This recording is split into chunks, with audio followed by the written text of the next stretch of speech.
Bismillahirrahmanirrahim. Assalamualaikum warahmatullahi wabarakatuh. Alhamdulillahirrahmanirrahim. Bersyukur kita pada Allah Subhanahu wa Ta'ala yang telah memberikan kesempatan untuk melaksanakan kegiatan praktik baik dalam rangka program kerja komunitas belajar yang ada di sekolah kita, yaitu Mitra Kreatif. Ya. Pada kesempatan ini saya akan memaparkan sebuah praktik baik dalam rangka membuat aksi nyata untuk program guru penggerak di angkatan 10, di mana ini juga sejalan dengan program kerja sekolah kita mengenai komunitas belajar. Lalu kita juga kirimkan salam dan salawat kepada junjungan Nabi Muhammad SAW yang telah mengamalkan kita mengenai gelar juga dari negara.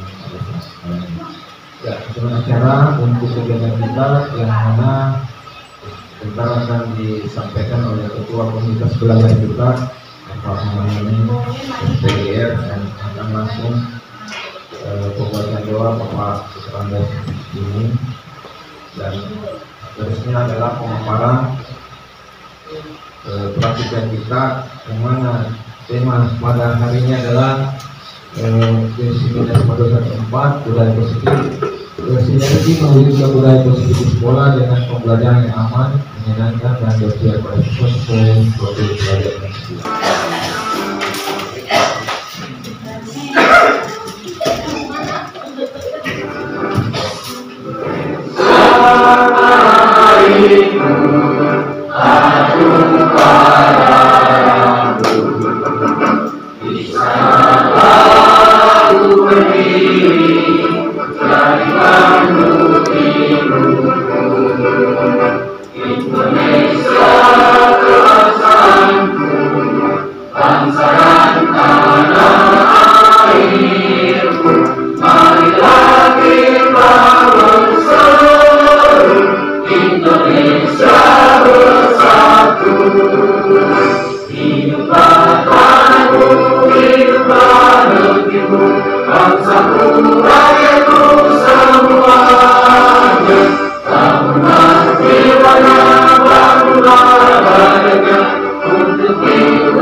Saya persilakan ketua komunitas belajar, walaupun pada hari ini Bapak Kepala Sekolah tidak sempat hadir, ya, untuk mewakili oleh Bapak Ketua Komunitas Belajar. Kepada Bapak Mulyani saya persilakan.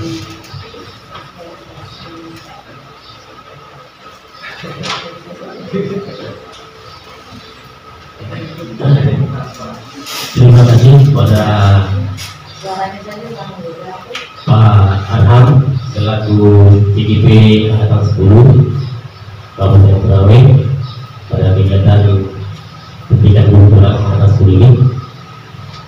Saya di sini selaku ketua komunitas belajar mekanika kreatif serta negeri 2 Konawe, juga mewakili Kepala SMK Negeri 2 Konawe, karena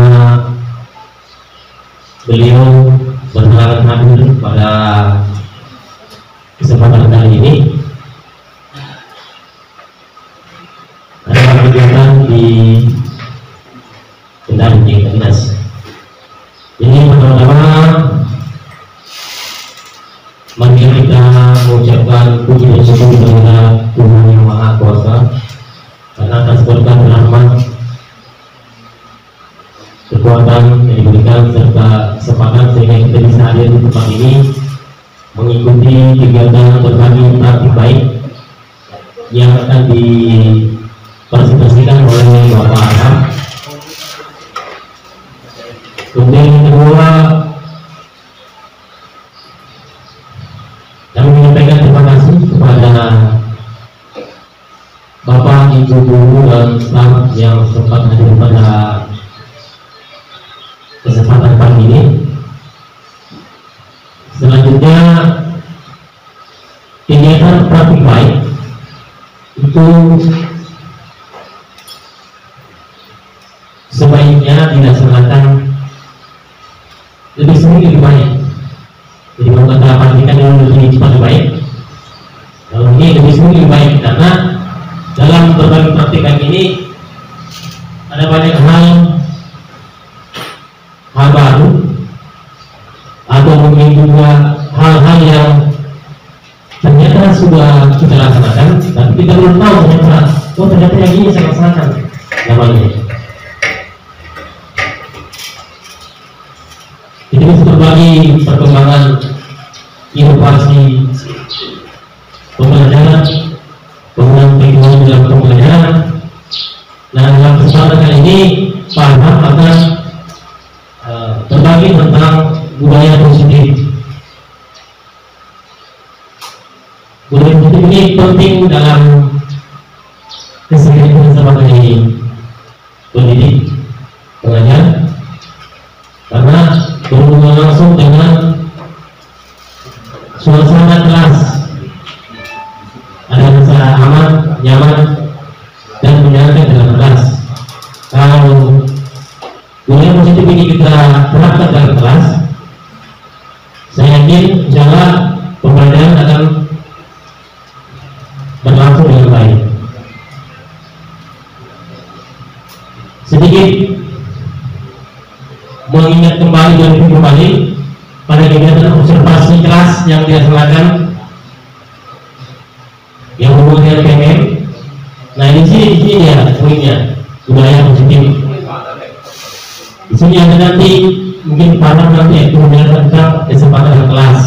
Kemarin itu dilakukan observasi beberapa guru memilih budaya positif yang dinilai ada kesempatan kelas dan distribusi. Kemudian bisa kita lihat atau mungkin bisa para sesuatu untuk kita sama-sama lihat bagaimana budaya positif, kesepakatan kelas dan distribusi dalam pembelajaran, menciptakan pembelajaran yang aman, nyaman dan menyenangkan di kelas. Sehingga itu saja dari saya sebagai ketua komunitas pendidikan kreatif mewakili kepala sekolah. Saya serahkan kepada Pak Arham untuk mulai presentasinya,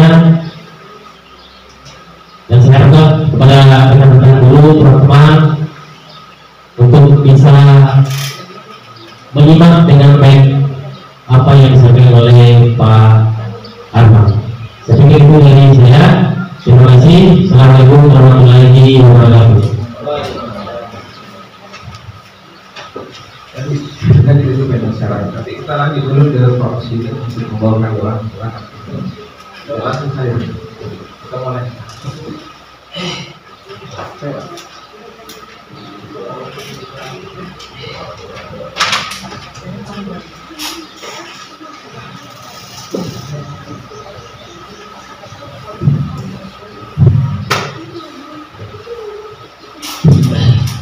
Bismillahirrahmanirrahim. Mari kita sama-sama berdoa. Semoga saya bermanfaat Islam dan non-Muslim yang menyelesaikan tadi. A'udzubillahi minasyaitonirrajim. Bismillahirrahmanirrahim. Alhamdulillahirabbil alamin. Hamdan syakirin, hamdan naimin, hamdan wafi'in ni'amahu wa tahmadi. Ya Rabbal alhamdu kama yanbaghi li jalali wajhika wa sultan. Allahumma shalli wa sallim wa barik ala sayyidina Muhammadin wa ala alihi وأصحابه أجمعين. بسم الله الرحمن الرحيم. اللهم وهو الرحمة وهو البركة وهو النعمة وهو الرزق وهو الصحة وهو القوة وهو العافية وهو السلامة في الدنيا والآخرة يا رب العالمين. اللهم إنا نسألك السلامة في الدين وعافية في الجزاء وعجلة في الدين وبركة في الرزق وتوبة قبل الموت ورحمة عند الموت ومغفرة بعد الموت. اللهم اخرجنا لنا في سكرات الموت والنجاة والعفو عند الإسلام. اللهم ربنا لا تزغ قلوبنا بعد إذ هديتنا وهب لنا من لدنك إنك أنت الوهاب. ربنا وآتنا ما تعدنا ولا تخزنا يوم القيامة إنك لا تخلف. اللهم اغفر لنا ولولينا وارحمنا كما ربينا صغارا برحمتك يا ارحم الراحمين. ربنا آتنا في الدنيا حسنة وفي الآخرة حسنة وقنا عذاب النار. سبحان ربك رب العزة يصفون وسلام على المرسلين والحمد لله رب العالمين. Ya, yang pertama itu hari tepat waktu Bapak Ibu sekalian, yang mana ini harus sebuah pembiasaan baik di kelas dan maupun di acara-acara lainnya. Kemudian berpartisipasi aktif dalam diskusi, ya. Kemudian menghargai pendapat peserta lain karena semua pendapat dan pertanyaan itu sangat berharga, Bapak Ibu. Kemudian menggunakan telepon genggam hanya saat di ruang kelas untuk di dalam diaktifkan oleh silent. Kemudian menjaga kebersihan ruangan kelas dan lingkungan sekitar. Dan terakhir mengembalikan segala perlengkapan yang ada di sekitar kita, misalnya modul ini, pertemuan ini, atau para pembelajaran Bapak Ibu sekalian itu sudah diungkapkan sehingga anak-anak akan membuat pemahaman baru sebagai pertanyaan terhadap materi yang akan dibawakan.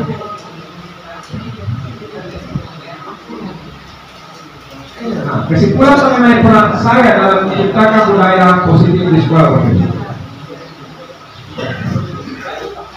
Seorang guru yang baik harus memiliki kemampuan dalam mewujudkan budaya positif di sekolah. Nah, kalau pengalaman kita mungkin teman-teman sudah melakukan budaya positif walaupun belum terukur dan terarah seperti yang saat sekarang ini, karena pemerintah sudah membuat sebuah acuan yang sudah sistematis, walaupun dia mengambil acuan dari beberapa referensi luar yang ada di luar.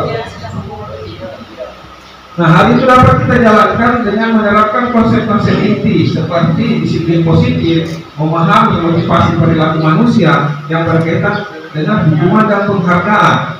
Kemudian posisi kontrol, seorang guru membuat keyakinan kelas dan penerapan tiga restitusi dalam penyelesaian masalah.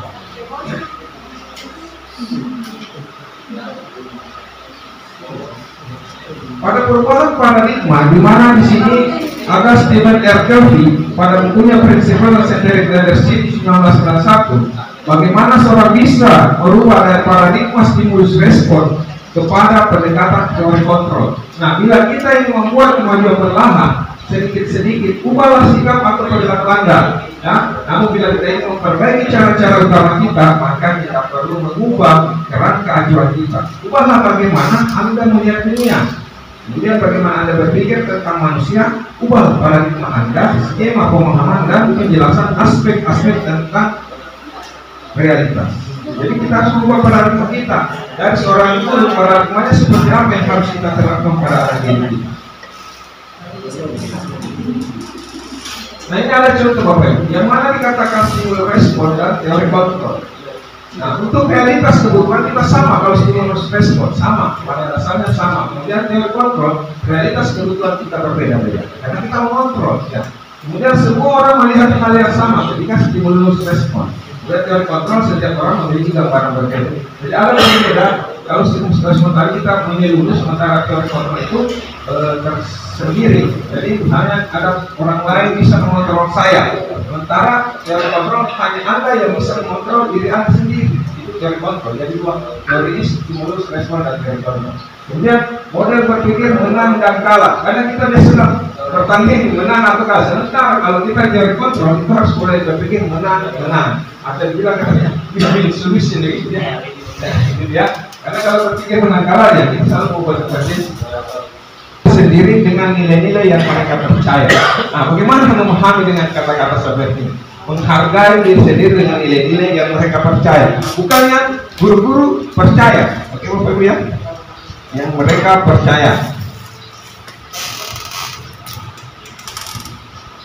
Nah, disampaikan oleh Bapak Pendidikan kita, Bapak Ki Hajar Dewantara, mengatakan bahwa di mana ada kemerdekaan, disitulah ada disiplin yang kuat. Ya, sesungguh pun disiplin itu bersifat self disiplin atau yaitu kita sendiri yang mewajibkan kita dengan sekeras-kerasnya, tetapi itu sama saja. Sebab jikalau kita tidak cakap melakukan self disiplin, wajiblah penguasa lain mendisiplinkan diri kita. Ya, kemudian dalam peraturan demikian itulah harus ada dalam suasana yang merdeka.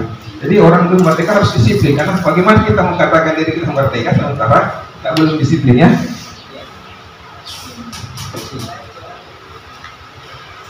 Nah, pada disiplin positif ini merupakan suatu cara mendisiplinkan atau menerapkan disiplin yang mengajarkan anak bertanggung jawab. Jadi siswa kita itu harus kita ajarkan mereka bertanggung jawab dan menemukan kesadaran diri berdasarkan nilai-nilai kebajikan. Kalau nilai-nilai kebajikan mungkin Bapak Ibu sudah pada mengetahui seperti apa nilai kebajikan. Tapi di sini ada banyak nilai kebajikan sebenarnya yang dituangkannya. Kemudian lebih ke arah disiplin diri yang dapat mengontrol diri dalam melakukan segala tindakan. Mengontrol diri, bagaimana mengontrol diri ya? Dapat membuat siswa memahami dan menyadari berdasarkan motivasi internal. Motivasi internal ini bukan akibat paksaan ya, bukan karena dipaksa siswa kita, bukan karena juga mendapatkan pujian serta mendapatkan hukuman ya.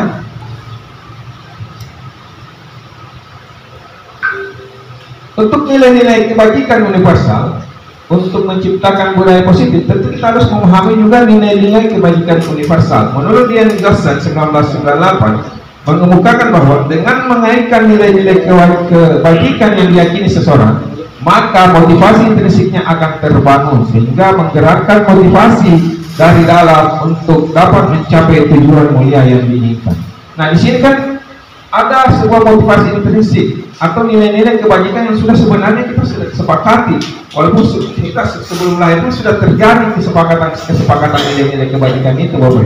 Nah, hanya penggambarannya sekarang bentuknya seperti apa, modelnya seperti apa. Nah, nilai kebajikan itu ada seperti profil pelajar Pancasila.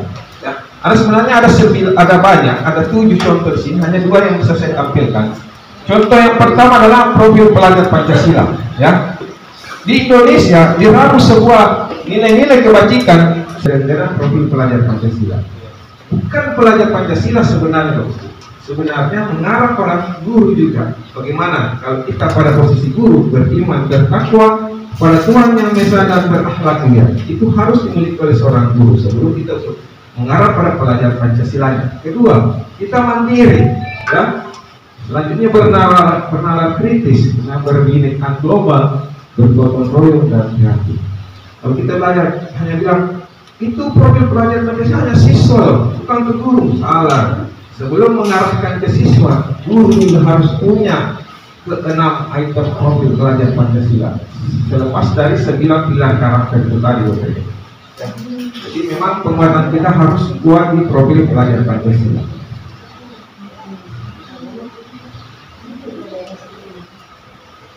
Kemudian kita berpindah pada motivasi perilaku manusia. Jadi banyak perilaku yang memang ada pada diri kita, tapi di sini digambarkan yang pertama untuk menghindari ketidaknyamanan atau hukuman. Perilaku manusia itu untuk menghindari hukuman loh, karena mungkin dia melanggar atau bagaimana. Sama dah hanya dengan siswanya kita. Kadang mereka ketandukan pertama ketika dihukum. Apa hukumannya? Mungkin dijemur, mungkin disuruh berdiri di sudut kelas, atau membersihkan WC dan membersihkan lingkungan sekitar sekolah. Yang kedua, untuk mendapatkan imbalan atau penghargaan dari orang lain. Siswa kita sebenarnya haus akan reward, tapi sebenarnya ini sudah tidak boleh. Haus akan reward di mana penghargaan ketika mereka mencapai sebuah prestasi, maka itu akan diberi penghargaan. Tapi untuk sekarang ini sudah tidak ada penghargaan dan sudah tidak ada hukuman. Yang ketiga, untuk menjadi orang yang mereka inginkan dan menghargai diri sendiri dengan nilai-nilai yang mereka percaya. Nah, nilai-nilai itu yang sudah tadi ada universal kepercayaan yang mana tadi kita sudah sepakati bahwa profil pelajar Pancasila adalah nilai-nilai yang mereka harus percaya. Kesepakatan sekolah atau keyakinan sekolah. Nah, tindakan terhadap suatu pelanggaran pada umumnya berbentuk hukuman atau konsekuensi. Kalau dihukum atau apa konsekuensinya ya. Nah, restitusi adalah proses menciptakan kondisi bagi murid untuk memperbaiki kesalahan mereka. Nah, restitusi hadir untuk memperbaiki dari hal-hal atau kesalahan-kesalahan yang dilakukan oleh para siswanya kita. Ada restitusi, maka kita bahas.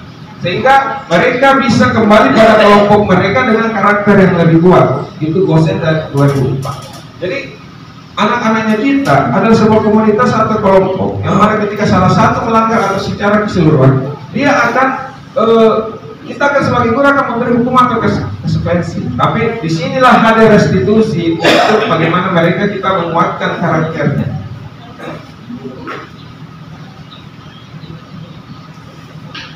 Di sini ada gambaran hukuman dan penghargaan. Dikatakan hukuman atau identitas gagal, Bapak. Kenapa dikatakan identitas gagal? Karena hukuman itu ibaratnya kalau orang merasa dihukum itu akan merasa, waduh saya dihukum atau gimana. Sudah salah benar, tidak ada benarnya ya. Kemudian ada identitas sukses. Identitas sukses itu adalah disiplin. Nah, penerapan disiplin kalau bukan konsekuensi pasti restitusi. Contoh hukuman. Sesuatu yang menyakitkan harus terjadi. Misalnya disuruh berjemur, sangat menyakitkan bagi siswa harus berada di bawah matahari. Konsekuensinya sesuatu harus terjadi. Itu konsekuensinya wajib sebenarnya ya. Tapi restitusi merupakan pilihan. Bisa tidak terjadi karena ada bahasa restitusi ya. Yang selanjutnya tidak nyaman untuk murid untuk jangka waktu panjang ya. Jadi konsekuensinya itu tidak nyaman untuk jangka waktu pendek. Sementara restitusi menguatkan siswa atau anak dalam jangka. Tidak taat saja pada peraturan. Namun ketika yang positif, kita mengajarkan mereka memecahkan masalah. Jadi setiap masalah siswa atau murid itu kita harus masuk pada ranah positif atau pemberian restitusi.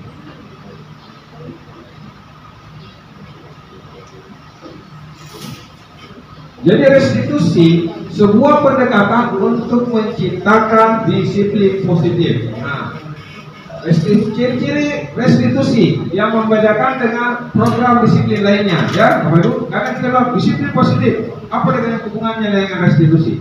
Pertama, restitusi bukan suatu menebus kesalahan, ya, bukan dia karena dihukum dia menebus kesalahan, namun untuk belajar dari kesalahan. Kemudian restitusi memperbaiki hubungan. Kemudian restitusi adalah tawaran, bukan paksaan. Kita tawar-menawar dengan siswa untuk kebaikan dia. Kemudian restitusi menuntun untuk melihat.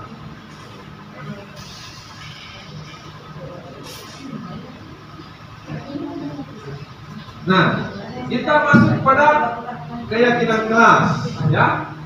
Di sini syarat-syarat sebuah pembentukan keyakinan kelas seperti pernah ditampilkan oleh Bu Salma yang lalu, bahwa keyakinan kelas isinya adalah ini, ya. Dan tidak boleh ada kata tidak boleh atau melarang. Misalnya Bapak Ibu melarang terlambat, tidak boleh.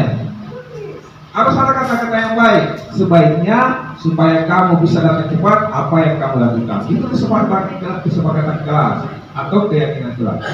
Nah, yang pertama, keyakinan kelas bersifat lebih abstrak daripada semuanya, sehingga mudah diingat dan dipahami oleh semua warga sekolah. Jadi kalau nanti sekolah kita membuat sebuah keyakinan kelas atau keyakinan sekolah atau kesepakatan sekolah, itu dipusat-pusatkan oleh gurunya supaya setelah lewat setelah visi-misi langsung ada tadi keyakinan kelas, ya.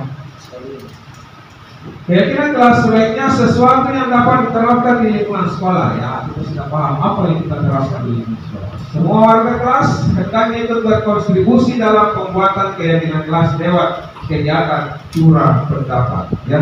Curah pendapat ini ya tentu anak-anak mungkin memiliki guna-guna, kita harus ambil dan kita harus mediasi apa yang mereka inginkan, ya.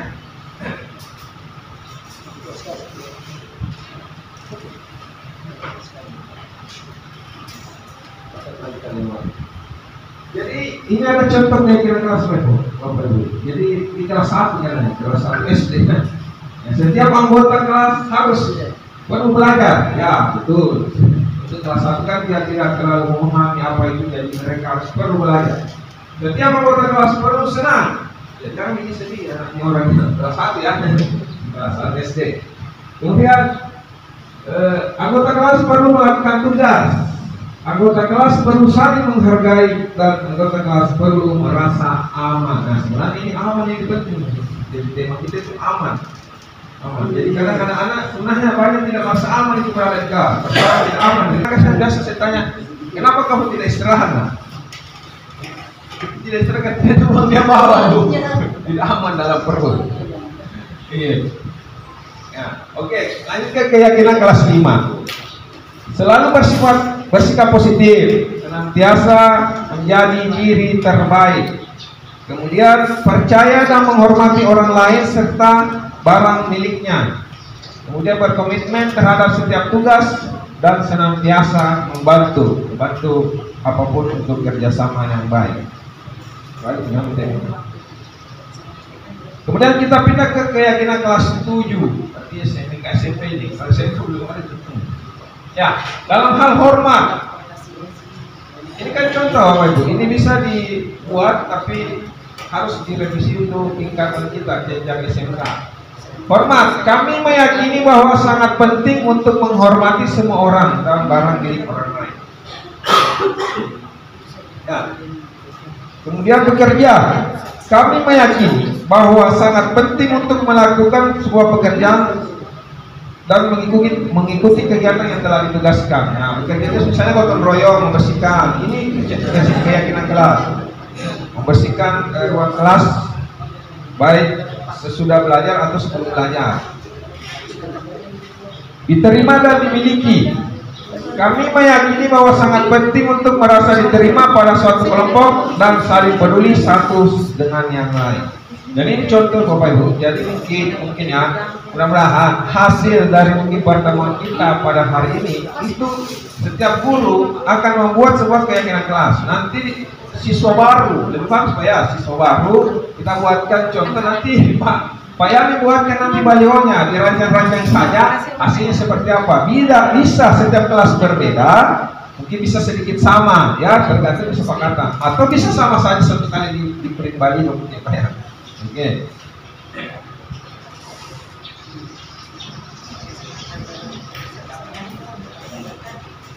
Oke, di sini kegiatan-kegiatan pendalaman ya.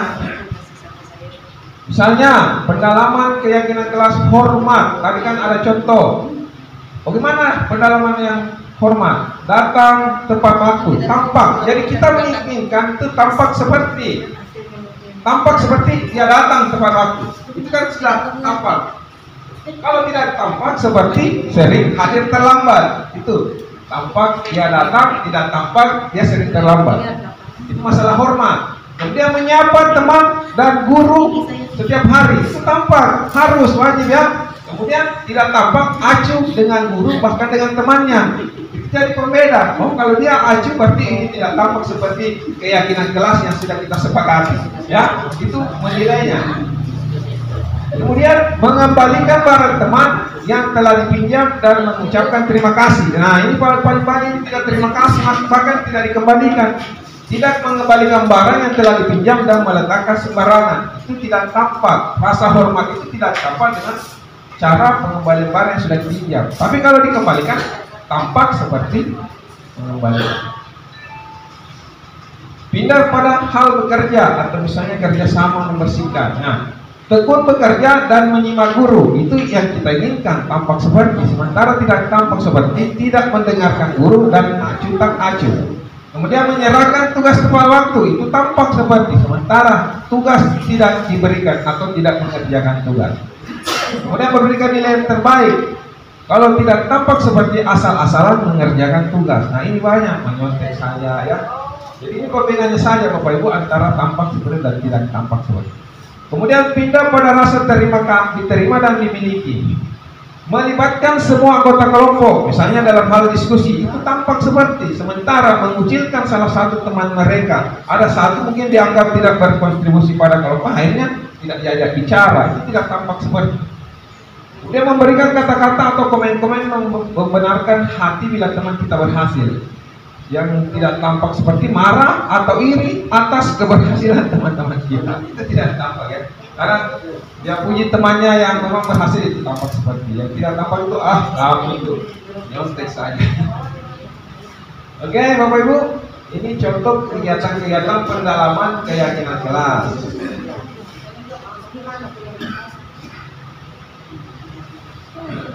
Kita masuk pada kebutuhan dasar manusia. Manusia ya. Kebutuhan manusia yang pertama adalah bertahan hidup, survival, ya, survival, bertahan hidup. Kemudian memiliki rasa kasih, sayang, dan rasa diterima. Jadi kita berharap semua manusia itu merasa diterima, ya, jangan dicuekin ya. Kemudian kebebasan, freedom, ya, manusia itu mau bebas. Kemudian memiliki kesenangan, fun, dan mau penguasaan atau power, ya, itu kebutuhan dasar manusia. Ini sudah diramu dan bahkan ini ada ahlinya yang mengatakan seperti itu.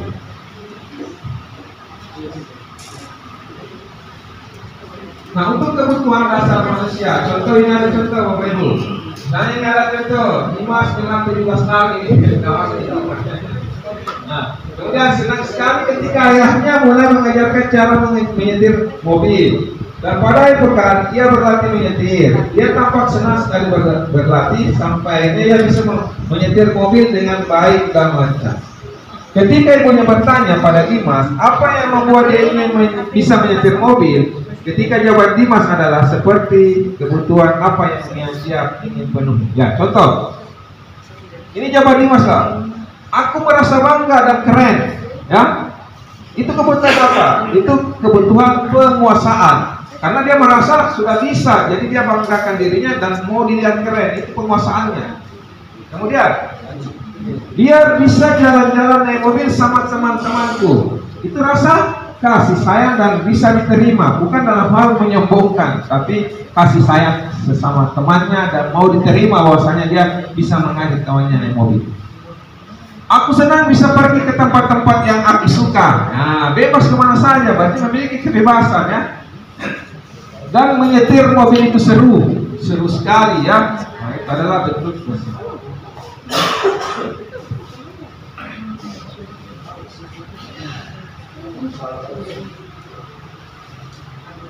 kita masuk pada posisi kontrol seorang guru. Nah, di sini ada 5 Bapak Ibu. Tadi kita sudah bahas hukuman. Jadi kita ini guru, ini penghukum. Yang siswa itu adalah guru, adalah penghukum. Kedua, pembuat merasa bersalah.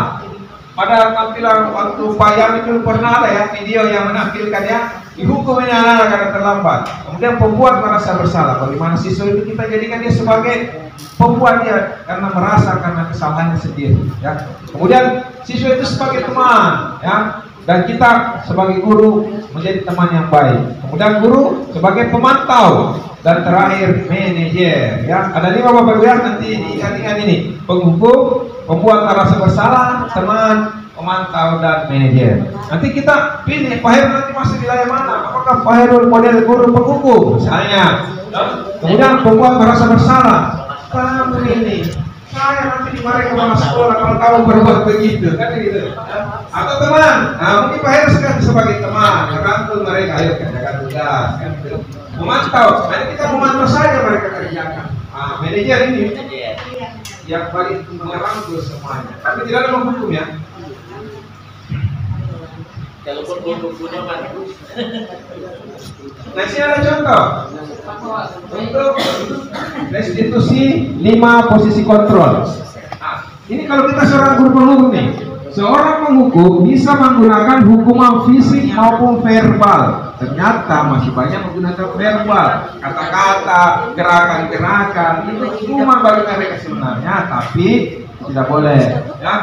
Contoh guru-guru yang menerapkan posisi penghukum akan berkata, patuhi aturan saya atau awas nanti kamu dapat nilai jelek.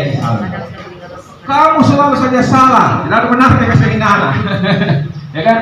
Nah, yang kedua, membuat mereka bersalah.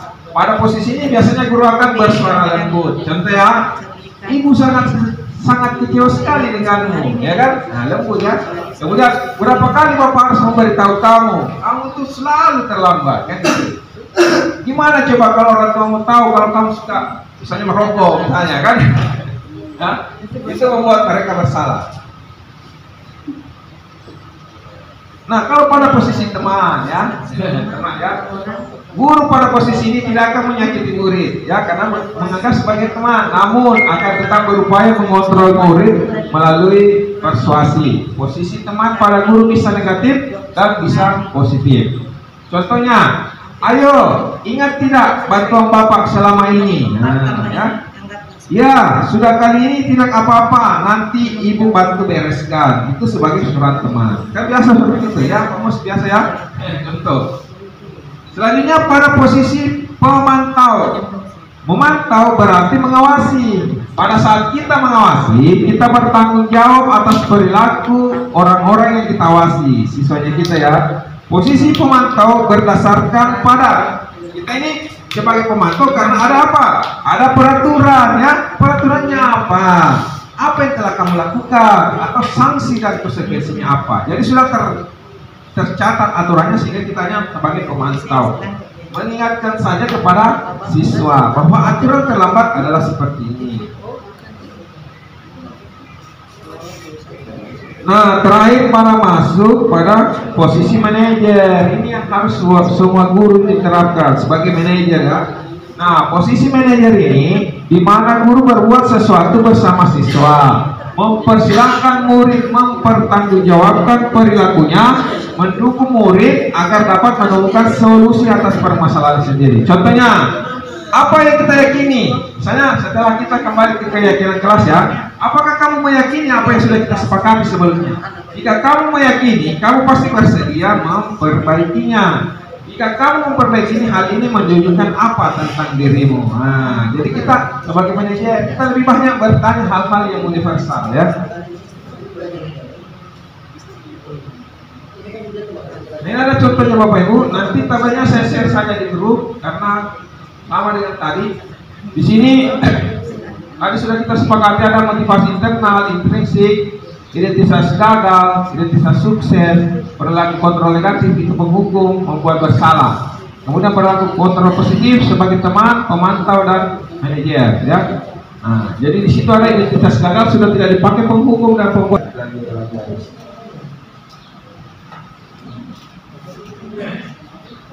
Lagi ketika ada seorang murid berkata, ini pada posisi penghukum, saya tidak peduli ya. Nah, membuat merasa bersalah, dia akan mengatakan maafkan saya.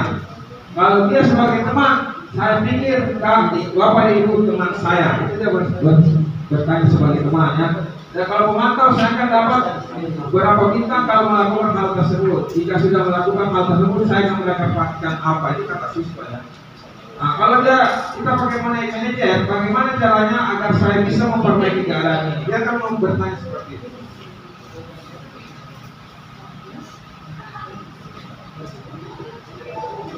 Ya, kita masuk pada segitiga restitusi. Nah, tadi ada yang masih ingat apa tadi itu restitusi? Baik, ini bukan sebuah paksaan ya, sebuah apa? Solusi. Iya, oke.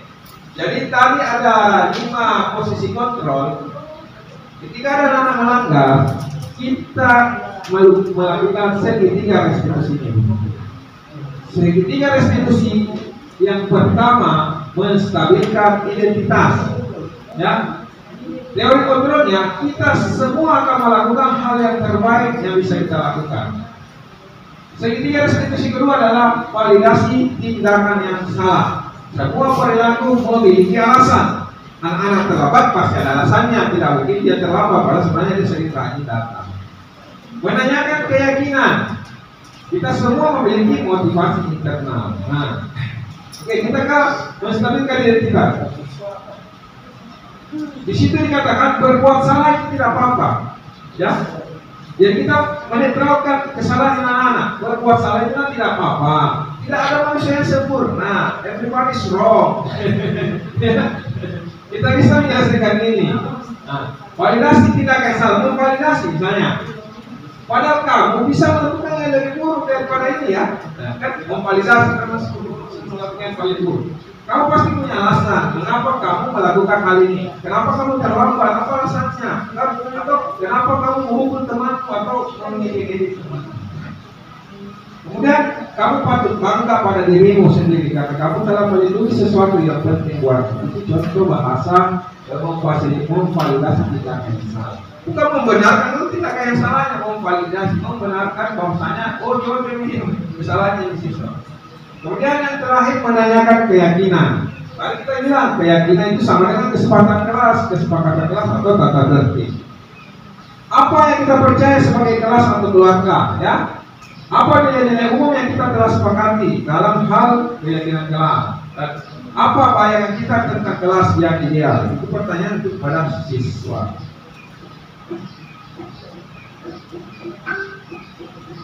Ini contoh segitiga restitusi Bapak Ibu ya. Jadi bentuknya begini segitiga.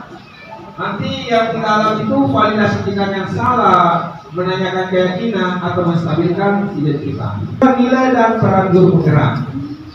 Modul 1.3 ada visi guru penggerak dan terakhir modul 1.4 budaya positif. Nah ini urutannya Bapak Ibu. Jadi ini dari filosofi kita pelajari, kemudian kita belajar nilai dan peran guru, kemudian visi guru dan masuk pada budaya positif. Intinya adalah topik belajar Pancasila. Nah, apa itu filosofi pemikiran Jajah? Nah, saya mengulas kembali kalau yang belum bisa mendapat informasi baru. Jadi Bapak Ki Hajar Dewantara mengatakan pendidikan adalah menuntun itu segala kekuatan kodrat yang ada pada anak, ya. Kodrat apa itu? Bapak Ibu, kodrat alam dan kodrat zaman agar mencapai keselamatan dan kebahagiaan sendiri. Apa itu kodrat alam? Yang tahu? Wah, presiden ada yang tahu kodrat alam. Ada kodrat zaman.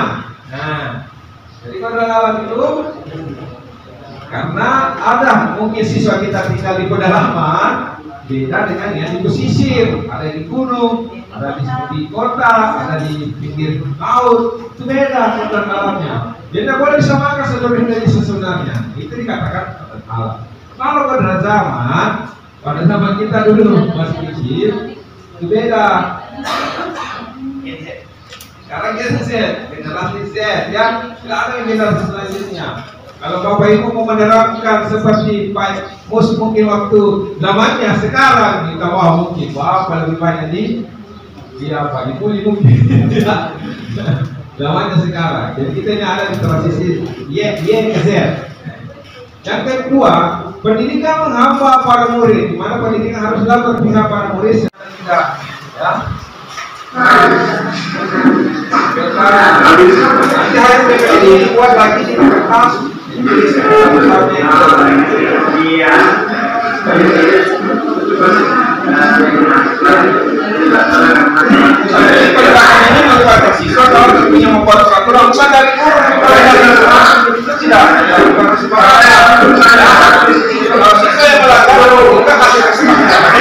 Dia merasa bersalah ya.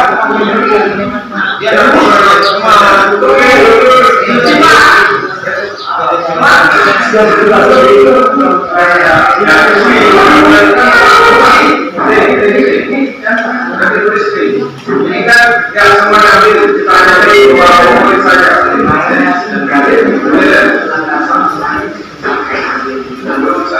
dan tulis sini, tulis dibaca ulang lagi ya, mereka paham dan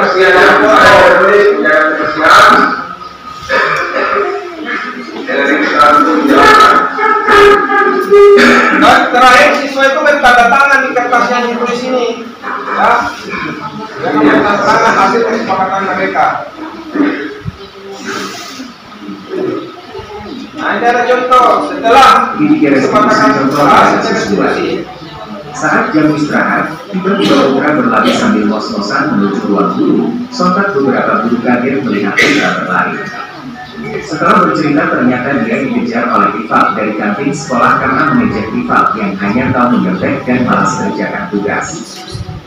Putra, kenapa kamu bermasalah dengan rival? Kenapa kejar-kejar dia? Itu kemarin apa yang kamu ingin dia? Ya, jadi kesalahan terhadap rival itu semua orang biasa melakukan kesalahan itu. Stabilkan Seperti beberapa hari yang lalu ada dua temanmu hampir baku pukul gara-gara lalu mengata-ngatai dia mengejek secara fisik, ya itu tidak boleh. Dalam hal ini kamu melakukan kesalahan mengejek rival, alasannya apa? Ada yang baku dan dalam kata-kata. Oh iya. Ini yang baku pukul. Manusia yang benar dalam berpukulan. Jadi baku pukul nggak baku ya? Yang baku adalah berpukulan. Berkelahi ya. Ya, Terus kalau nggak kerja tugas kamu jadi ya gitu. Itu benar Pak, nggak kerja tugas. Iya Pak. Ya, hanya kamu mungkin menyontek sehingga mungkin Putra tak senang gitu. Ya, jadi dalam hal kerja tugas itu adalah kewajiban karena tugas dari itu. Dalam hal mengerjakan tugas, semua siswa wajib mengerjakan tugas. Rival juga harus mengerjakan tugas. Jangan berarti hanya Putra. Mungkin Putra tidak senang gara-gara dinyontek sehingga dia mengingat kamu. Dan kamu cepat tersinggung. Kamu boleh cepat tersinggung karena itu adalah tugas kamu dan harus kamu kerja sendiri. Rival Putra juga jangan suka mengingat temannya, mengingat orang lain. Ya, jadi alasannya kamu dikejar karena kamu mau mungkin dipukul ya gitu. Nah, dan mungkin rival memukul alasannya sudah dia ya. Jadi ke depan baik Putra maupun rival jangan lagi ada berselisih paham, kalian damai ya. Kami dulu. Jadi mana keyakinan kelas oleh kalian berdua. Yang pertama Putra itu rival. Keyakinan kelas apa yang kamu melanggar sekarang? Oh, saya panggil kamu. Keyakinan kelas tidak boleh mengejek ya. Kenapa tidak boleh mengejek harusnya mulai? Ya, jadi korbannya bisa kamu ya. Rival di mana keyakinan kelas yang dia langgar? Keyakinan kelas apa yang paling kamu langgar? Itu saja yang masalahnya. Jadi dalam hal pelanggaran kalian berdua itu bisa diselesaikan dengan tugasnya tidak berarti Putra juga tidak boleh mengingat temannya walaupun karena amalnya. Oke, bisa seperti itu ya, kita harus perbaiki ke depan. Terima kasih atas perhatiannya. Perkenalkan nama saya Muhammad Nabi, kelas 10 TKA. Saya berterima kasih kepada mereka karena sudah mengingatkan saya agar tidak terlambat lagi. Saya berterima kasih kepada guru yang telah menasihati saya agar tidak terlambat lagi. Semoga kedepannya saya tidak akan terlambat lagi.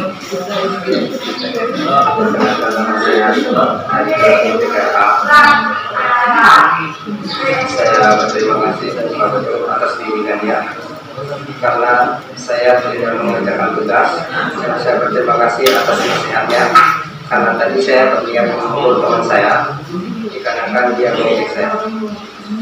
Saya tidak akan mengulanginya lagi. Saya akan mengerjakan tugas sesuai yang diberikan oleh guru dan saya tidak akan terlalu oleh ejekan teman saya. Dan saya akan melakukan kejadian jika ada orang yang mengejek saya. Saya berterima kasih atas bimbingan Pak Guru. Iya, jadi itu tadi penyampaian dan contoh dari kesepakatan kelas dan restitusi itu. Oke, sekarang silakan kalau ada bapak dan ibu yang ingin bertanya untuk sebagai diskusi pada kesempatan kita pada hari ini. Oke, saya Pak Guru.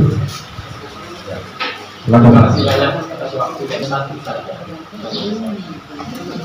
Dan pemaparan tadi ada sedikit tanya, apa perbedaan antara kesepakatan kelas dengan keyakinan? Terima kasih Pak. Saya langsung jawab. Untuk kesepakatan kelas dan keyakinan kelas misalnya sama. Jadi kita hanya bahasanya saja meyakini dari kelas yang kita arahkan. Sebenarnya kan awalnya tata tertib Pak. Tata tertib kelas hanya diumumkan seperti itu, dijabarkan jadi keyakinan kelas atau kesepakatan kelas. Keyakinan kelas, kalau kita bicara keyakinan kelas apa yang kamu langgar, berarti sama kalau kita bicara ke tata tertib apa yang kamu langgar, hanya pembahasannya sama. Dan ketika bilang kesepakatan kelas itu juga sama, karena pembahasannya saja misalnya harus sudah ada dua, kesepakatan dan keyakinan. Sementara intinya adalah tata tertib sekolah, tata tertib kelas. Ini hanya pembiasan-pembiasan dari bahasa yang mengarah langsung pada kesepakatan itu, ya. Ini bagaimana itu kalau guru bahasa Indonesia antara kesepakatan dan keyakinan ini?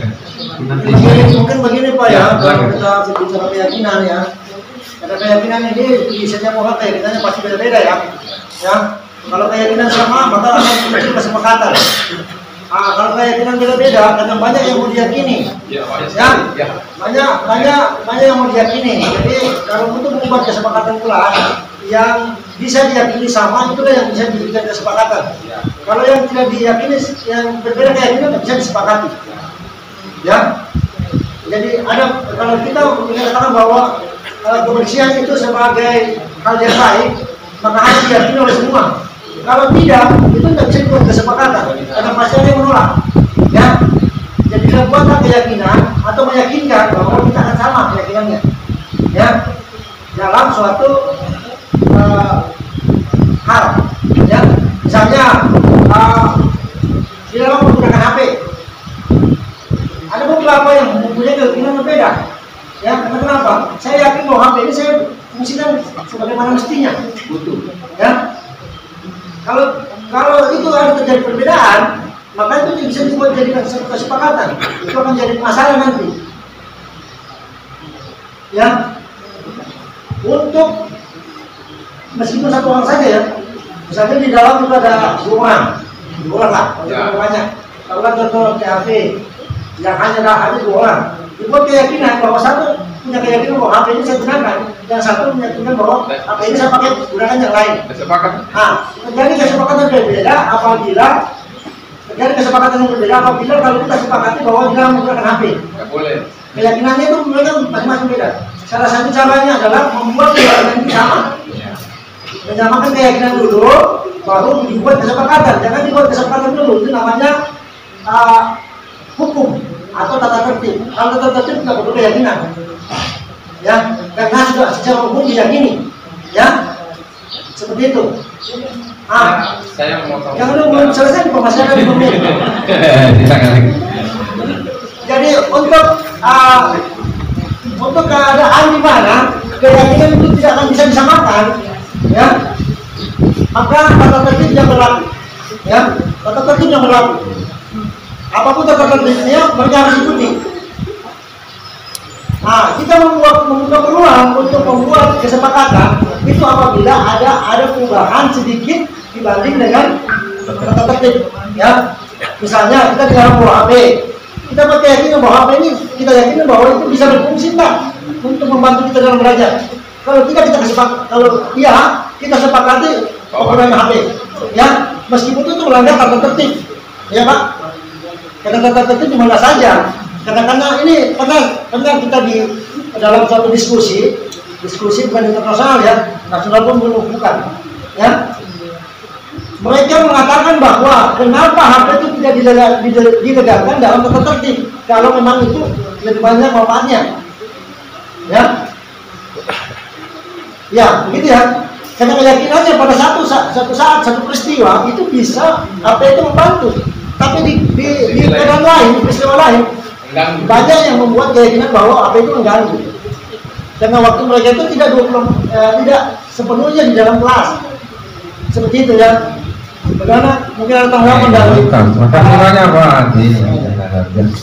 Silakan Pak Putut. Terima kasih banyak. dijelaskan Pak Andi, saya paham. Ya, saya paham. Hanya pertanyaan saya ada satu lagi. Kalau keyakinan kelas itu harus ada dulu, baru ada kesepakatan. Kesepakatan kelas itu harus ditulis, ya kan? Nah, harus dipasang di kelas, sehingga yang melanggar itu kita tahu. Kemudian kalau keyakinan kelas ini apakah perlu dibuatkan di udah? Pertanyaannya, karena kayak masing-masing punya keyakinan sendiri. Jadi kalau kita membuat keyakinan kelas berarti harus dibuat. Keyakinan harus dipajang dulu. Nah ini masalah, kan begitu ya. Namanya keyakinan itu tidak bisa dihukum kalau seperti ini, itu kan mungkin berbeda. Kecuali kesepakatan ya harus. Terima kasih banyak. Ya. Jadi begini, kalau untuk kesepakatan itu biasanya nilainya non tertulis ya, namanya sepakat ya. Yang kesepakatan yang ditulis namanya perjanjian, ya itu sudah jadi perjanjian atau di dalam namanya tata tertib untuk dua belah pihak, ya apakah pihak satu sendiri atau kelompok, ya. Kalau kesepakatan itu sudah ditulis namanya perjanjian.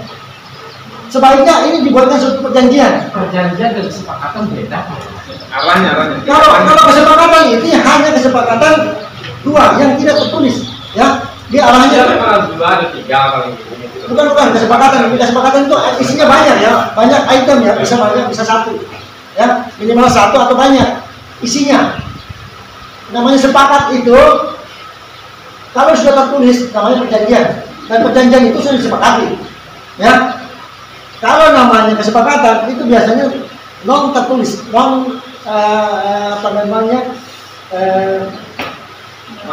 otentiknya tidak otentik dia, tidak otentik. Nah kalau otentik berarti namanya perjanjian. Biasanya perjanjian itu kalau dia secara general umum makanya namanya tata tertib, ya tata tertib. Biasanya ada yang tidak mempunyai keyakinan sama. Kalau di tata tertib, ya kalau di tata tertib itu dia harus ikuti. Kenapa? Dia masuk. Nah, dia masuk. Misalnya masuk di rumah saya bukan lepas sendal. Wajib. Nah, tapi di rumahnya tidak. Kan gitu kan? Ya, itu harus.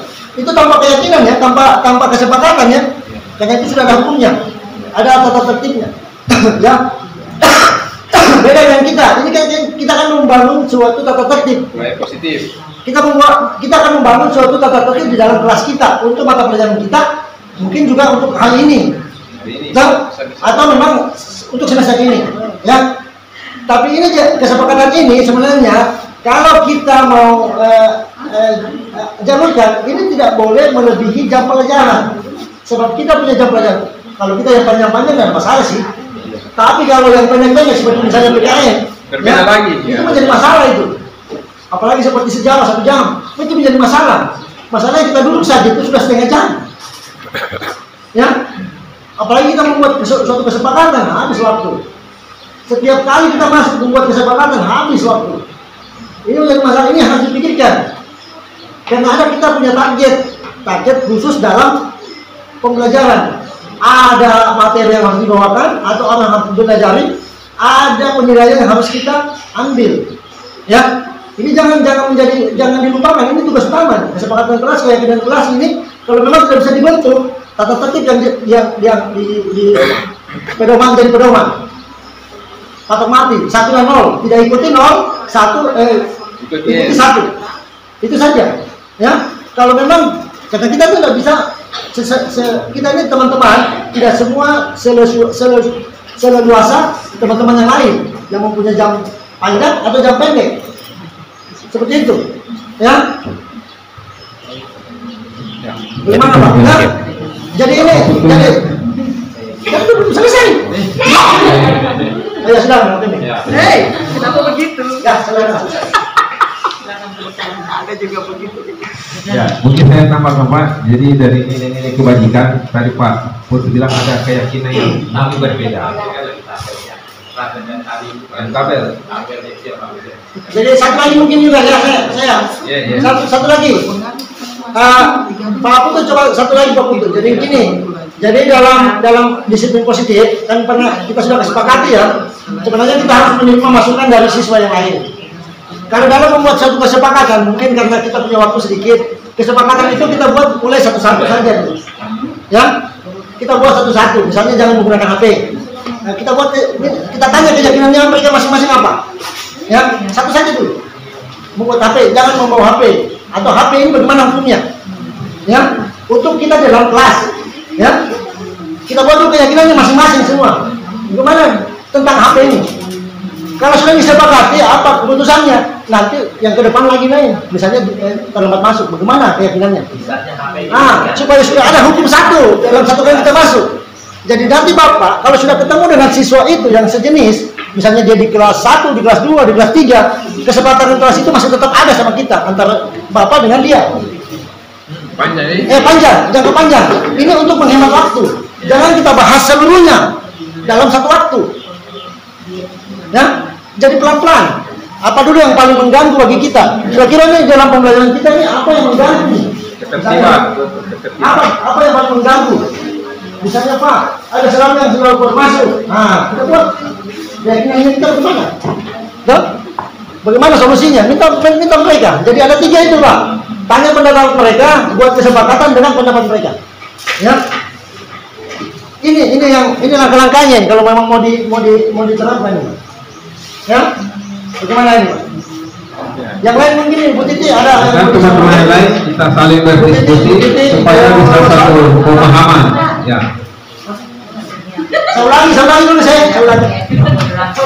Kalau ada masukan bersama atau ibu yang lain atau Pak Yamin, silakan ditambahkan terkait keyakinan itu harus diyakini betul, kemudian masuk di kesepakatan, dan ketika sudah sepakat harus tertulis, dan ketika dilanggar ada restitusi. Jadi saya mau cerita kalau begitu. Saya mau cerita dulu. Jangan bilang. Oke, masih ada teman-teman lain dari Pak Putu sudah luar biasa dari pertanyaannya antara keyakinan dan kesepakatannya. Ada teman-teman yang lain atau itu sama mau menambahkan? Banyak atau sedikit?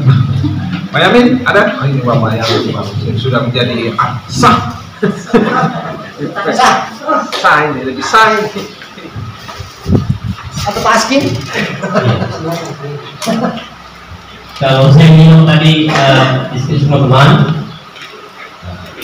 saya sepakat ini. Saya disampaikan oleh Pak Andi. Tadi teman kita, Pak Andi. Tadi ini kan tadi yang disampaikan para beliaunya itu mereka membuat atau berkaitan hal-hal yang diyakini itu baik bagi mereka. Jadi mereka menulis semua tadi masing-masing. Biasanya satu anak bisa menulis 2 atau lebih yang diyakini baik untuk diserahkan. Setelah tertempel semua di papan tadi semua masing-masing siswa, itulah nanti disepakati, dipilih-pilih mana yang akan disepakati untuk dilaksanakan, tidak dilanggar. Jadi siapa yang diyakini baik kemudian disepakati untuk tidak dilanggar. Kemudian tadi terkait pembuatan kesempatan kelas itu tidak setiap jam pelajaran dilaksanakan. Sekali saja. Biasanya di awal tahun pelajaran. Misalnya kita masuk di kelas 1 otomotif A. Jadi pertemuan pertama kita buat kesempatan kelas buat dengan siswa otomotif A tersebut. Nah, kesepakatan kelas itu akan nanti dibuat yang sudah sepakat ya. Dibuatkan semacam bangku kecil untuk ditempel di kelasnya kepala kelas. Sudah otentik dia dalam perjanjian. Jadi kalau mereka siswa masuk di kelas, lihat nih, jadi juga dalam kalau siswa melanggar tidak mesti harus memberi hukuman atau konsekuensi, tapi kita kayak tadi menyadarkan diri dulu siswa. Coba nggak? Iya tadi ada yang melanggar dari sini.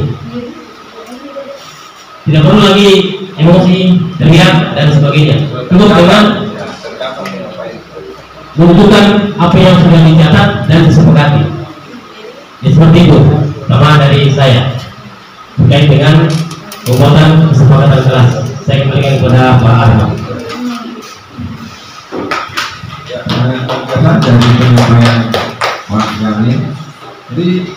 sudah terstruktur tadi Bapak Ibu, tinggal bagaimana dalam kelas ada Bapak Ibu sudah menyepakati atau sudah ada guru sebelumnya yang sudah menyepakati dan memasang ke bagi itu tinggal dijalankan saja, karena tidak berbeda dengan apa yang kita rasakan. Misalnya dalam anak-anak dengan HP dalam kelas, butuh ketertiban, tata formal, kemudian akan keluar dari keluar sama kecil misalnya. Itu bagi kami, karena biasanya kalau ini sebenarnya anak-anak kalau sudah masuk di kelas, dia minta apa kita bisa bilang, kita isi makan, kemudian dia tidak pulang-pulang lagi setelah jam 11 atau jam 12.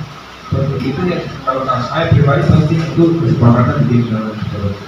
Tapi silakan masyarakat yang lain Pak ini, Pak Ibu, semua baik guru kita. Jadi mungkin begini sedikit lagi mungkin tambahan ya. Ada yang mau saya tekan gitu ya. Jadi ada antara pelaksanaan. Karena ini keyakinan jelasnya untuk berada kelas ini kan harus ada sanksi dan harus ada punishment-nya. Ya. Jadi ini di dalam penerapannya ini sanksi ini kalau memang tidak ada yang melanggar harus disampaikan saja dia punya sanksinya apa. Ya. Tapi ini ada dua kata yang sangat kental dan memang kita sangat tidak perlu mungkin sering-sering hanya sering-sering saja dilakukan, tidak selalu, ya, hanya sering-sering dilakukan tidak selalu. Adanya keadilan dan kebijaksanaan, ya. Jadi di dalam penerapan itu harus kita adil ya, adil ya. Jadi kalau minimal sanksinya harus dicatat dan akan dimasukkan dalam pertimbangan dalam penilaian, ya, minimal dalam sikap, ya, minimal dalam sikap. Ini harus di konsisten dilakukan ya, dan memang harus diketahui oleh siswa bahwa pencatatan penilaian sikap kalian itu hari ini loh, ya, supaya mereka tahu. Ini dalam penerapan pembelajaran juga ini harus disampaikan bahwa setelah terakhir kita melaksanakan pembelajaran, dia harus tahu nilai dia terhadap terhadap di mata guru, ya. Ini semua kan berkaitan dengan keyakinan kelas yang sudah dibuat, ya. Apa yang harus diperbaiki pada saat pertemuan ke depan. Misalnya hari ini saya memang contohnya menggunakan HP, tapi kesempatan kelasnya tidak menggunakan HP. Nanti kita akan sampaikan bahwa nilai kamu ini, karena kalau kita tidak bertahu, kecenderungan adalah bisa jadi seperti itu, ya, pembiaran. Ini berkaitan dengan budaya, karena kita di sini bukan mengajarkan kontennya, tapi mengajarkan cara, ya, proses, ya. Mengenai apa yang mereka pelajari di sini mungkin tidak akan digunakan di luar, tapi caranya sama, ya. Jadi yang harus kita adalah konsep belajar yang kita kuasai. Inilah yang kita harus manfaatin dalam kelas, dalam pembelajaran. Misalnya konsentrasi, bagaimana membuat mereka berkonsentrasi, ya. Caranya adalah dengan menampilkan nilai kita terhadap mereka, bahwa nilai saya terhadap kamu ini loh. Perbaiki yang mana? Mungkin perbaiki dari cara belajar atau dari kesepakatan kelas yang kita sudah sepakati. Adil, siapapun harus kena kalau memang dia salah. Sampaikan, minimal sampaikan sosial. Misalnya nilai, ya. Nilai bukan berkurang, minimal dari pendidikan, ya. Karena kalau saya lihat ini, kalau di dalam itu lebih mempan. Kalau mereka dikatakan bahwa dia jelek, itu dia akan tidak mau, ya. Bagaimana cara merubah itu? Ya, bagaimana? Meskipun dilihat atau tidak dilihat, jangan bermain HP. Kita juga harus jeli. Dan memang kita di dalam itu, makanya saya bilang jangan kita mengajarkan materi itu mereka yang belajar. Kita hanya belajar bagaimana caranya belajar. Supaya jangan kita juga ikut bilang membahas materi, sedangkan kita ini sebenarnya fokusnya adalah proses, ya, proses. Dan itu harus ada nilai setelah kita keluar. Apapun yang kita lakukan di dalam, kita rancang suatu pembelajaran yang gampang kita ambil nilainya langsung. Ya. Kalau ada komplain, silakan komplain apa? Sampaikan. Ini nilai kalian, komplain. Kita jelaskan, ini yang dijelaskan. Ini kamu pada materi itu hanya bilang, dia tuh bahas itu Pak, terpakai juga. Kan begitu juga. Bawanya begitu siswa kita. Kita bawa dia ke konsep Bagaimana begini caranya, tapi objeknya ini, ya. Oke, bisa dipahami? Oke, silakan. Terima kasih Pak di permohonan. Jangan pernah teman-teman kalau tidak ada kita. Jadi semoga apa yang kita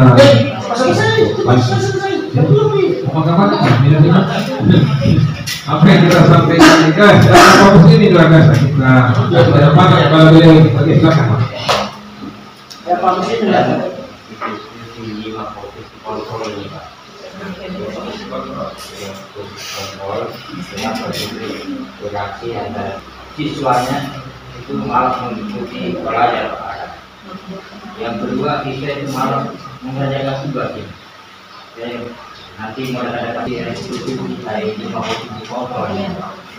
Oke, terima kasih Pak. Jadi posisi kontrol mana ketika ada seorang siswa itu tidak pernah mengerjakan tugas atau tidak pernah masuk lagi pada saat pengujian formasi ya. Luar biasa itu Pak. Jadi untuk dari kelima ini tentu kita tidak akan melakukan penghukuman Pak, dan kita tidak menggunakan juga membuat pasal bersalah. Tadi sudah dilihat bahwa teman, pemantau dan manajer adalah yang paling utama, yang lebih utama lagi adalah manajer. Jadi di sini ada contoh tadi ini Pak. Ya.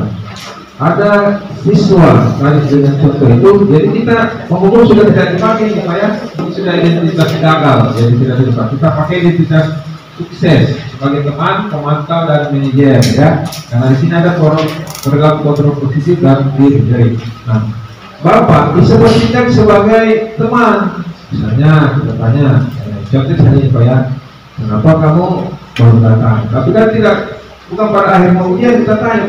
Di saat 1, 2, 3 tidak. Nah, di sini saya akan menciptakan namanya budaya positif sekolah, budaya positif kelas, ya. Ya. Terus kita punya kesepakatan, ya.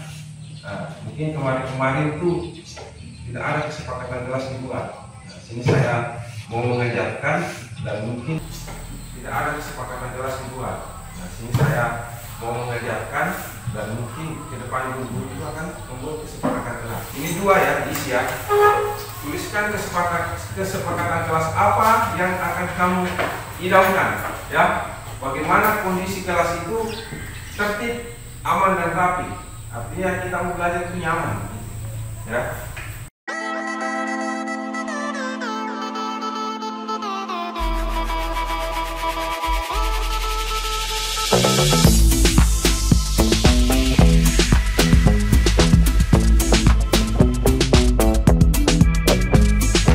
Dalam sebuah kelas seperti apa? Misalnya kalau keluar harus minta izin, ya. Karena ini bukan dari saya, dari kamu, kalian, ya.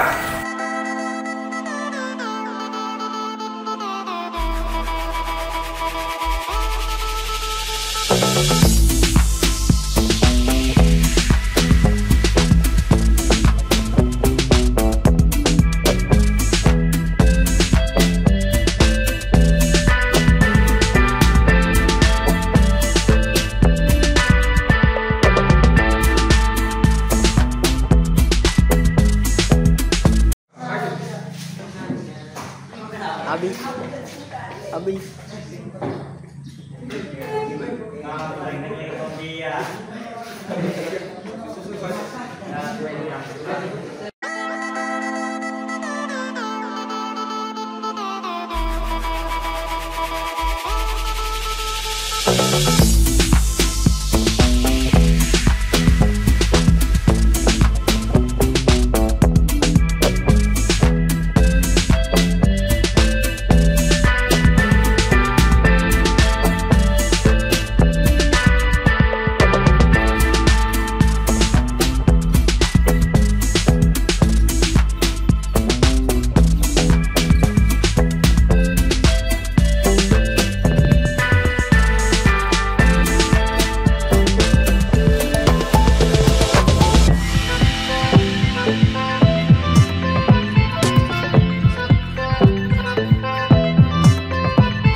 Sekarang saya mau kalian menandatangani yang di bawah sini. Silakan tanda tangan kesepakatan ini. sebelumnya saya baca dulu kesepakatan kelas kita pada kesempatan ini. Yang pertama menciptakan kebersihan kelas, sepakat? Mau ya? Ada. Kemudian 2, menciptakan ketertiban kelas, tidak boleh ribut saat belajar. Ya. 3, tidak bermain HP saat belajar. 4, minta izin ke keluar kelas. Kemudian memberi salam di masjid. Ada lagi yang tambahkan, tidak boleh mengganggu teman di dalam kelas, dalam artian di saat mau belajar atau apa. Tidak boleh saling mengganggu ya. Itu sudah mewakili server saya. Di sini tidak ada yang saya masukkan ya. Tapi umumnya sebenarnya kalau kamu hanya tadi poin besarnya adalah bentuk ini bermain HP tidak boleh. Kedua, menciptakan kebersihan kelas. Jadi berarti kalau ada kotor itu tidak boleh terjadi kotor begini karena kesepakatannya kalian yang menciptakan. Jangan, oke? Oke, silakan ditandatangani di sini. Mau pakai pulpen sendiri boleh? Silakan, pakai pulpen sendiri saja. Ada besar-besar sininya atau kecil? Silakan, gantiannya semua. Pakai dulu diri sendiri ya.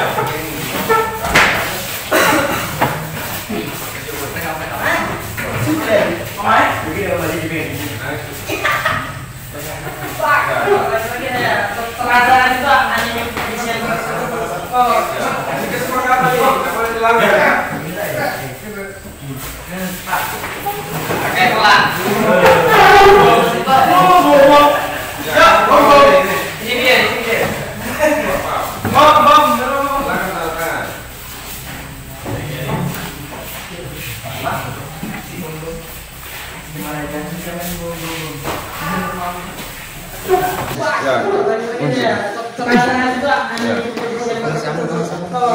Ini kesepakatan ini tidak boleh dilanggar ya.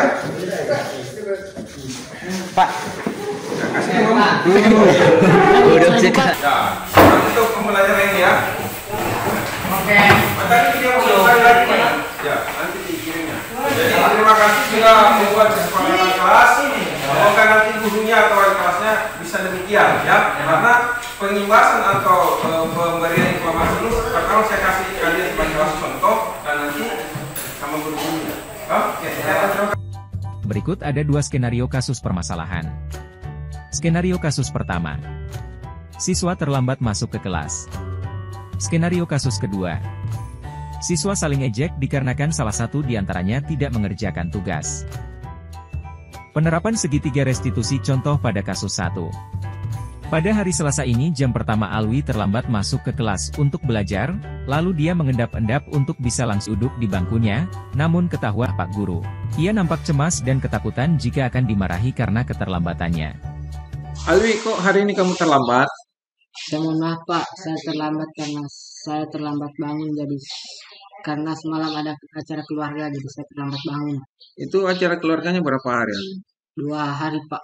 Oh iya, jadi kasus Alwi terlambat itu teman-temanmu biasa melakukan kesalahan sama. Jadi seperti kemarin itu ada temanmu terlambat dikarenakan dia terlambat bangun, ya karena bermain game ya. Jadi ke depan Alwi jangan terlambat lagi karena kamu sudah ketinggalan beberapa pelajaran ya. Ya Pak. Oke. Jadi alasan yang pasti kamu terlambat adalah Acara keluarga. Acara keluarga di mana apa peran kamu di situ? Di rumah bantu-bantu Pak. Bantu ya. Jadi keterlambatan kamu ini adalah melanggar keyakinan kelas. Keyakinan kelas itu adalah peraturan sekolah yang mana itu siswa tidak boleh melanggar. Ya, keyakinan kelas yang kamu langgar adalah Tidak disiplin. tidak disiplin. Betul ya, disiplin waktu di mana kalau mengenai waktu kita tidak boleh terlambat Alwi ya. Nah, disiplin waktu itu penting. Kira-kira ke depannya supaya tidak terlambat apa yang akan dilakukan oleh Alwi? Saya akan bangun pagi dan memasang alarm. Ya seperti itu umumnya ya. Datang 7.15 kita kemudian apel, kemudian ikut masuk di dalam kelas ya. Lain kali jangan terlambat ya lagi Alwi. Ya, oke, terima kasih Alwi. Sama-sama Pak. Penerapan segitiga restitusi contoh pada kasus 2. Saat jam istirahat, tiba-tiba Putra berlari sambil ngos-ngosan menuju ruang guru. Sontak beberapa guru kaget melihat Putra berlari. Setelah bercerita ternyata dia dikejar oleh rival dari kantin sekolah karena mengejek rival yang hanya tahu menyontek dan malas kerjakan tugas. Putra, kenapa kamu bermasalah dengan rival? Jadi kejar-kejar sama rival. Rival, kenapa kau kejar-kejar dia, Rival? Ya, ejek saya Pak. Betul begitu, kamu Iya. ejek. Apa yang kamu ejek dia? Hendak kerja tugas Pak. Ya, jadi kesalahan putra terhadap rival itu semua orang biasa melakukan kesalahan itu. Ya, seperti beberapa hari yang lalu ada juga temanmu hampir baku pukul gara-gara saling mengata-ngatai, dia mengejek secara fisik, ya. Nah, tapi itu tidak boleh. Nah,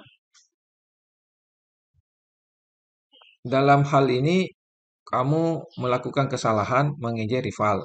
Alasannya apa? Hendak kerja tugas Pak. Terus kalau tidak kerja tugas rivalnya, kamu ejek dia gitu. Iya. Gitu. Benar rival kalau tidak kerja tugas. Iya Pak. Iya, hanya kamu mungkin menyontek sehingga mungkin putra tidak senang gitu. Iya. Ya. Ya, jadi dalam hal kerja tugas itu adalah kewajiban karena tugas dari guru. Dalam hal mengerjakan tugas, semua siswa wajib mengerjakan tugas. Rival juga harus kerja tugas. Jangan menyontek punya putra. Mungkin putra tidak senang gara-gara dinyontek sehingga dia mengejek kamu. Dan kamu cepat tersinggung. Nah, kamu tidak boleh cepat tersinggung karena itu adalah tugas kamu dan harus kamu kerja sendiri. Putra juga jangan suka mengejek temanmu ya, karena mengejek itu kurang baik. Ya, nah, jadi alasannya kamu dikejar karena kamu mau mungkin dipukul ya gitu. Nah, dan mungkin rival mau pukul alasannya suka diejek ya. Jadi ke depan baik putra maupun rival jangan lagi ada berselisih paham. Kalian damai ya. Damai dulu. Oke, ya. Jadi ada keyakinan kelas yang dilanggar oleh kalian berdua.